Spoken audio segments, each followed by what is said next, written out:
Good morning, good afternoon, good evening students. स्वागत है आपका मेरे चैनल एनसीईआरटी अड्डा में। आज इस वीडियो के माध्यम से हम डिस्कस करेंगे क्लास 7 से ज्योग्राफी का 4th चैप्टर, जिसका टाइटल है आपका ईयर। ठीक है, इसी चैप्टर पे एक वीडियो बना चुका हूँ पार्ट 1, और डिस्क्रिप्शन में लिंक है, आप जाके वहाँ से उस वीडियो को देख सकते हैं और दिन आप जो है चैप्टर को अपना कंटिन्यू कर सकते हैं।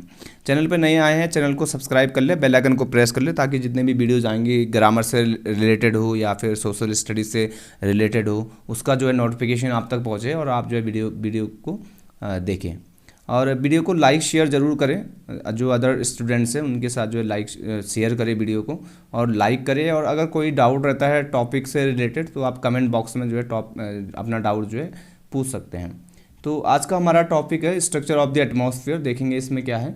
Are atmosphere is divided into 5 layers starting from the earth surface. These are mesosphere, thermosphere, exosphere, troposphere and stratosphere.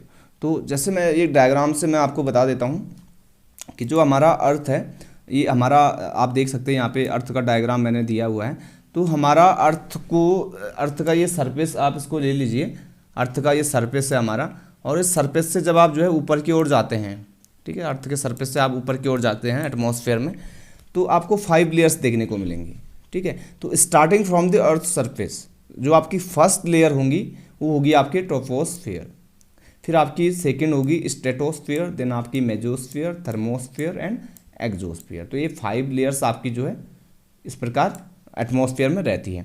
और एक चीज़ मैं आपको और बता दूं, ये जो 5 लेयर्स का जो ये इसको अलग अलग डिवाइड किया गया है लेयर्स में हमारे एटमॉस्फेयर को, ये कुछ इसके जो कैरेक्टरिस्टिक्स है, इसमें जो अलग अलग कैरेक्टरिस्टिक्स पाए जाते हैं, कुछ इसमें आपको अलग देखने को मिलेगा, इसके अंदर आपको कुछ अलग मिलेगा, इसके अंदर कुछ अलग जो है देखने को मिलेगा, इसमें अलग मिलेगा और इसमें भी अलग मिलेगा। तो इसी के अकॉर्डिंग जो है हमने इसको 5 लेयर्स में जो है डिवाइड किया हुआ है।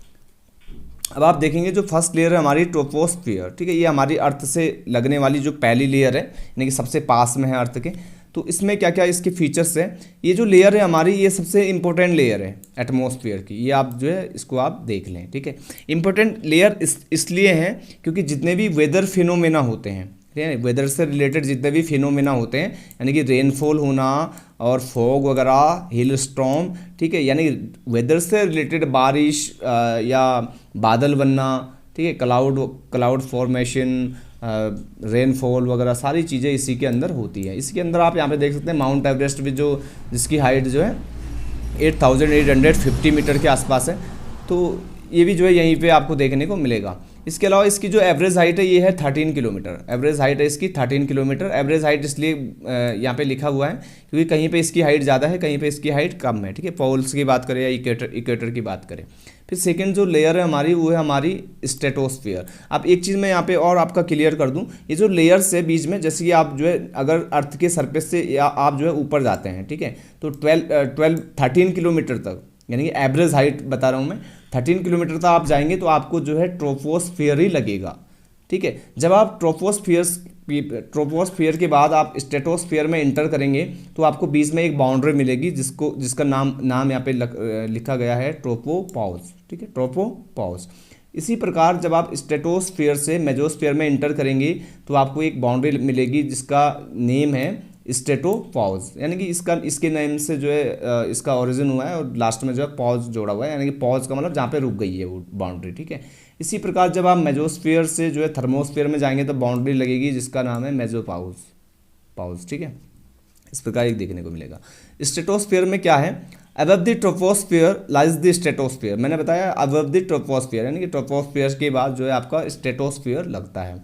It extend up to a height of 50 kilometre. अब आप जो है यहाँ से 13 किलोमीटर आपका जो ट्रोपोस्फियर है, वहाँ से 50 फिर जो है आपका स्ट्रेटोस्फियर रहेगा। ठीक है, this layer is almost free from clouds. यहाँ पे क्लाउड से संबंधित कोई भी फिनोमेना, यानी कि वेदर से संबंधित कोई भी फिनोमेना यहाँ पे नहीं होता है। Clouds and associate weather phenomenon, ये फ्री है, यानी कि यहाँ पे वेदर फिनोमेना नहीं होता है, क्लाउड्स फॉर्मेशन यहाँ पे नहीं होता है, यानी कि क्लाउड वगैरह कुछ नहीं रहता, स्टेबल यहाँ पे रहता है। Making condition most ideal for flying aeroplanes. अब यहाँ पे जो है मौसम संबंधी घटनाएं यहाँ पे कुछ नहीं होती है, इसलिए यहाँ पे जो एरोप्लेन्स है वो आसानी से यहाँ पे उड़ सकते हैं। तो इसलिए एरोप्लेन्स जो होते हैं वो जो है इसी लेयर्स में उड़ते हैं। तो ये आपके क्वेश्चन बन गया पहला वाला कि जो वेदर से रिलेटेड जो फेनोमेना होता है वो किस लेयर में होता है। तो ये आपका आ गया ट्रोपोस्फियर, यानी कि जो फर्स्ट लेयर होती है हमारी, जिसकी एवरेज हाइट 13 किलोमीटर होती है। फिर उसके बाद अगर आपसे क्वेश्चन पूछा जाए कि कौन सी लेयर में एरोप्लेन्स उड़ने के लिए जो है कौन सी लेयर ज़्यादा जो है क्या है फेवरेबल है, तो ये आपका हो गया आपका स्ट्रेटोस्फियर, क्योंकि यहाँ पे वेदर से रिलेटेड कोई भी फिनोमेना नहीं होता है। ठीक है, इसके बाद one important features of stratosphere is that it contain a layer of ozone gas. इसका दूसरा फीचर क्या है कि यहाँ पे जो ओजोन गैस है इसकी लेयर भी यहीं पे आपको देखने को मिलेगी। अब ओजोन गैस मैंने जो है पार्ट 1 में बताया था आपको कि ओजोन गैस क्या करती है, हमें जो है प्रोटेक्ट करती है सूरज से आने वाली, सन से आने वाली अल्ट्रावायलेट पराबैंगनी किरणों से। ठीक है, अगर पराबैंगनी किरणों से बचाने के लिए हमारे पास प्रोटेक्टिव लेयर ओजोन की ना रहती तो हमें क्या होता, डायरेक्टली हमें जो है सन की रेज जो है क्या करनी पड़ती, लेनी पड़ती, और उससे हम जो है क्या हो जाते, जल जाते, पक जाते, या फिर हमें बहुत सारी स्किन प्रॉब्लम्स का जो है सामना करना पड़ता। तो इसलिए ये जो लेयर है ये भी जो है इम्पोर्टेंट है, क्योंकि एरोप्लेन फ्लाइंग जो है यहीं पे करते हैं और ओजोन लेयर जो होती है वो यहीं पे जो है रहती है। तो ओजोन गैस की प्रधानता इस लेयर में मौजूद है। ठीक है, तो इस प्रकार ये हमें जो है क्या करती है, सन से बचाती है। ठीक है, सन की जो अल्ट्रावायलेट रेज होती है उनसे बचाती है। It contain a layer of ozone gas, we have just learn how it protect us from the harmful effect of the sun rays. ये आपका हो गया। फिर आपकी जो थर्ड लेयर होती है वो होती है मेजोस्फीयर। मेजोस्फीयर इसको देखेंगे, this is the third layer of the atmosphere.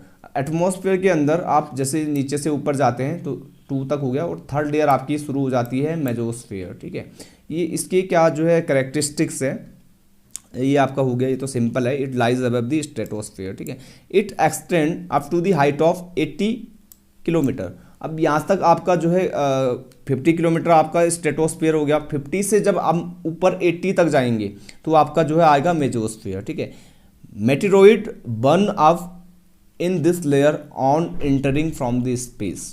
ठीक है, अब जो मेटेरोइड्स होते हैं, ठीक है, मेटेरोइड्स जो होते हैं वो यहाँ पे, यानी कि जिनको हम उल्कापिंड कहते हैं, ठीक है, वो जब स्पेस से नीचे आते हैं तो वो पृथ्वी में नहीं आते हैं, यानी कि अर्थ के सरफेस पे नहीं आते हैं, वो इसी लेयर में आते आते जो है यहाँ तक जल जाता है, क्योंकि यहाँ का जो टेम्परेचर होता है वो हाई होता है।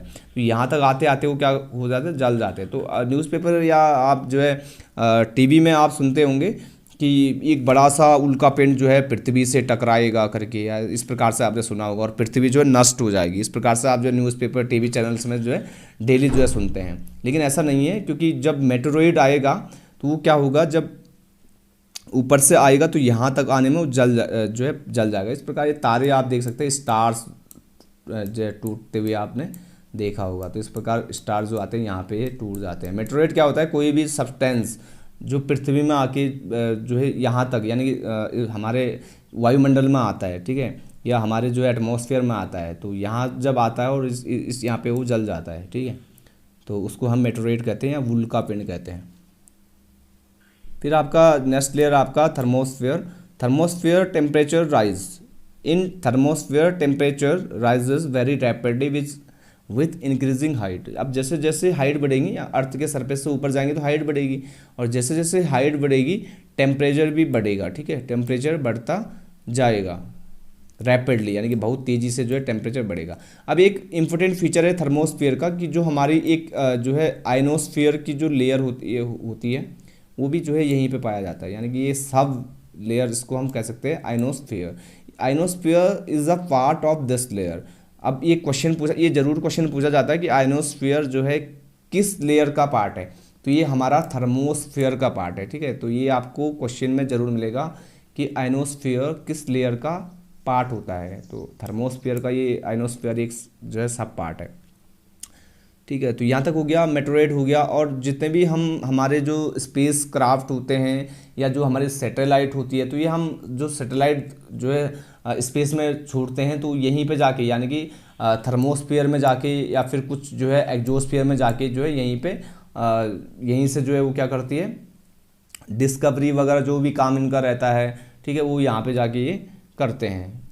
आप जो है डिफरेंट तरीके के आपको गूगल मैप्स मिलते हैं, तो इन्हीं का काम रहता है। रेडियो सिग्नल वगैरह जो भी स्टडी ये करते हैं, ठीक है, स्पेस में, तो यही सारी चीज़ें यहीं पे ये जाते हैं, ठीक है, यहीं पे ये रखते हैं इसको। थर्मोस्फीयर हो गया, एग्जोस्फीयर हो गया, इसी में ये रहते हैं। इसके अलावा थर्मोस्फीयर ये जो एक्सटेंड है इसका जो विस्तार है वो कहाँ तक पाया जाता है, तो ये आपका जाएगा आपका 80 to 400 किलोमीटर, यानी 80 से आपका ये जाएगा 400 किलोमीटर तक। This layer help in radio transmission. अब जो ये लेयर होती है आपकी थर्मोस्फीयर की, ये रेडियो ट्रांसमिशन के लिए, यानी कि ये जो लेयर्स होती है ये रेडियो ट्रांसमिशन के लिए हेल्प करता है, ठीक है, यानी कि जो रेडियो के जो फ्रीक्वेंसी पे काम करता है उसमें ये हेल्प करता है।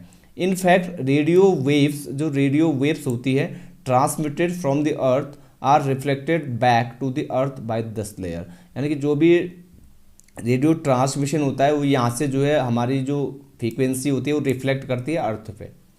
फिर लास्ट जो लेयर है, जो फिफ्थ लेयर आपकी exosphere, the upper most layer of the atmosphere. तो क्वेश्चन आ सकता है आप सबसे अपर मोस्ट लेयर आपकी कौन सी है एटमोस्फियर में, तो आपका होगा ये एग्जोस्फियर।